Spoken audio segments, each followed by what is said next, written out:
외부 압력에 굴복하지 않는 소신있고 정의로운 판사는 국가 존립의 중요한 요소라고 할 것입니다. 한 문제가 행차를 나와서 다리에 이르렀습니다. 그런데 갑자기 한 남자가 다리 밑에서 뛰쳐나왔습니다. 그것을 보고 황제의 마차를 몰던 말이 깜짝 놀라서 꽁충 뛰었습니다. 그 바람에 황제는 자칫 다칠 뻔했습니다. 황제는 놀라고 화가 났습니다. 그래서 사람들을 시켜서 그 남자를 잡아서 정의에게 보내 신문하도록 지시했습니다. 호위병들은 그 남자를 잡아서 장석지에게 데려갔습니다. 장석지는 당시 법을 집행하는 정의라는 직책에 있었습니다. 장석지가 신문하자 그 남자는 말했습니다. 저는 장안에 살고 있는데 거리를 걷고 있었습니다.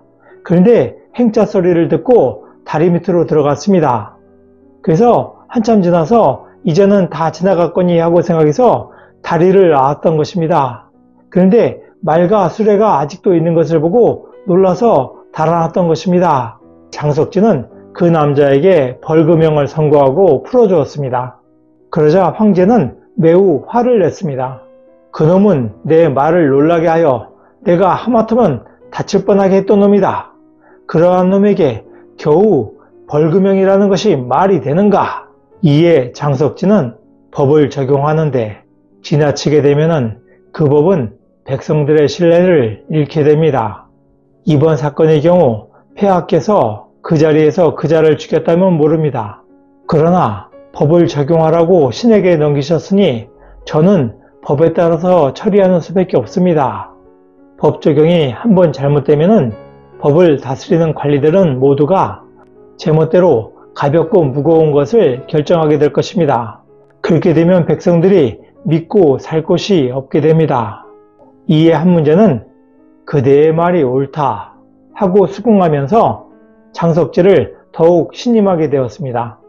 법은 당사자의 지위의 높고 낮음을 가리지 말고 공정하게 적용되어야 합니다. 권력을 잡고 힘이 있는 자라고 해서 법의 칼날이 강해지거나 약해져서는 안 될 것입니다. 법이 법률의 원리에 따르지 않고 법 간의 이해관계에 따라서 형량이 크게 차이가 난다면 사회는 혼란에 빠질 것이고 국가의 존립은 위태로워질 것입니다.